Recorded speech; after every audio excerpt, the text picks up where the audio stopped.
Hello and welcome back to Newsroom Nigeria. This is where we give you hot, fresh, and sizzling news all day long. If you haven't subscribed to this channel, what are you doing?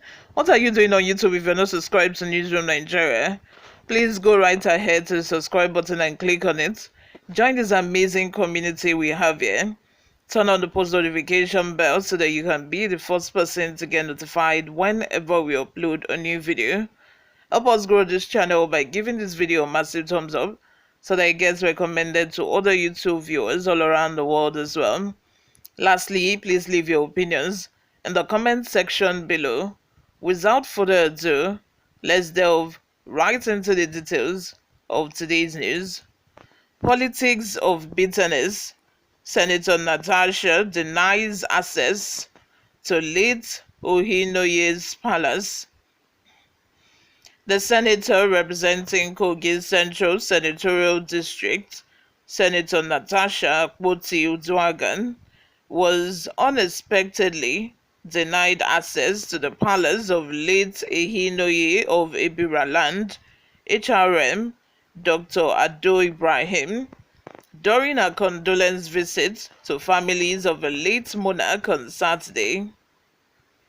The senator and her entourage were denied access to the popular Azad Palace of the late paramount ruler and prevented from paying a last respect to the last monarch. Addressing the crowd outside the palace, Senator Natasha said she came to show her appreciation to the late monarch for the love and support shown to her when he was alive.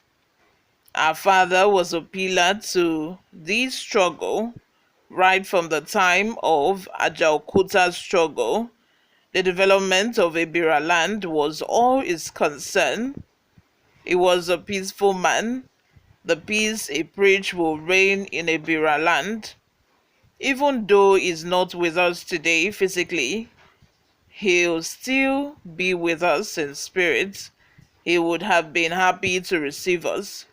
A died and accomplished man with the legacies he left behind, she said.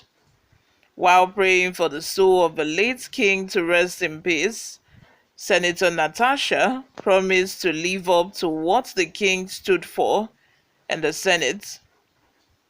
Sources indicate that the obstruction at the palace is linked to actions stemming from the state government, suggesting a fight back in response to the defeat of the governor's anointed candidate in the recent appeal court ruling, which affirmed Natasha Akpoti-Uduaghan as the duly elected senator of Kogi Central Senatorial District. The development further lends credence to the belief that the governor's earlier congratulatory message to Senator Natasha may have been a calculated move to create a facade of peace, concealing an underlying effort to garner support for his anointed candidate in the November 11, 2023 governorship election in the state. You all, let me have your thoughts in the comment section. We all thought that this drama concerning Natasha Akpoti and Bello, the governor of Kogi State, is over. But no, we were wrong. The politics of hatred, this whole hatred politics or politics of bitterness is not over yet. It has continued. How can you know? I think I would there. Is it that the days where the palace is non-partisan when it comes to politics? Is it that those days are over? Because I'm not getting it. I don't understand. Because back in the day, we used to think that the king or the palace, anything that represents, the monarch, they are non-partisan. Whether you're APC, your PDP, your Labour Party, you are AAP, whatever party. Whenever you come to the palace, you are accepted. You are accepted. You are welcomed. There is no don't come, I'm not around. I remember during Peter Obi's campaign, he wanted to go to the palace of Oba of Lagos, and he was told that the Oba isn't around, whereas the Oba is around. But because the Oba doesn't want to welcome him, and because he's already in support of another person, he doesn't want to welcome him. The king is non-partisan because they are the leaders in the community. They are closer to the people, and what they're after is the peace of a community.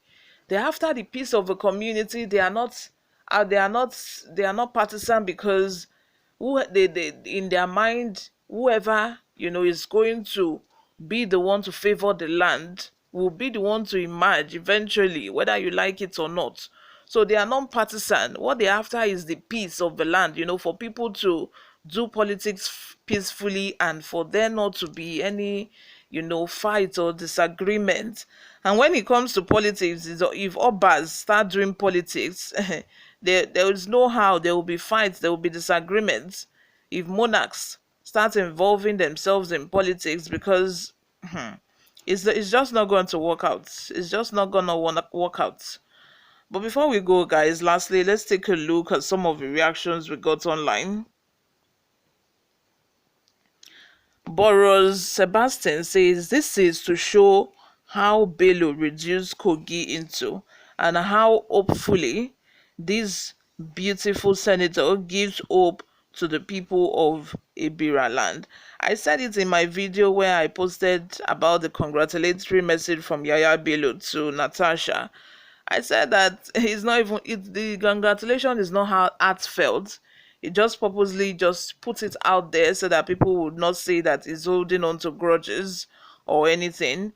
And probably in working towards putting his anointed person as his successor, he doesn't want that to affect the race. So he just say, let me congratulate her and just move on, whereas he's still trying to dig pits for her underground.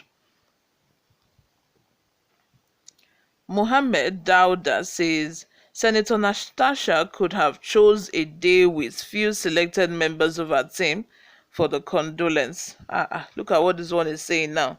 Which day, even if she did not go there when the place is rowdy or crowded, she will still not be allowed in. This one is not a matter of she could have gone there on a day that's Kinika. But going there with her party's gubernatorial candidates, drummers, masquerade, and all kinds of festivals show to late monarch palace in the name of paying her respect is disrespectful to late Ohinoyi, and that was reason the family of the king denied her and asked her to come other day with few people for condolence, and not coming for political rally in the palace as supporters have demonstrated. So another person responded by saying this woman is more Ukrainian than Nigerian. Does she understand Igbira culture at all? I doubt it very much. It doesn't matter, like I said, it doesn't matter if she went there on a day that is rowdy or a day that is not rowdy. That's not the case. This one is about politics. If Yaya Bello had gone there with a crowd, with drummers and masquerade, would he have been denied? Oh, the answer is no. You all, thank you very much for always listening and watching. If you haven't subscribed to this channel, please make sure you subscribe. I will see you all in my next video. Bye for now.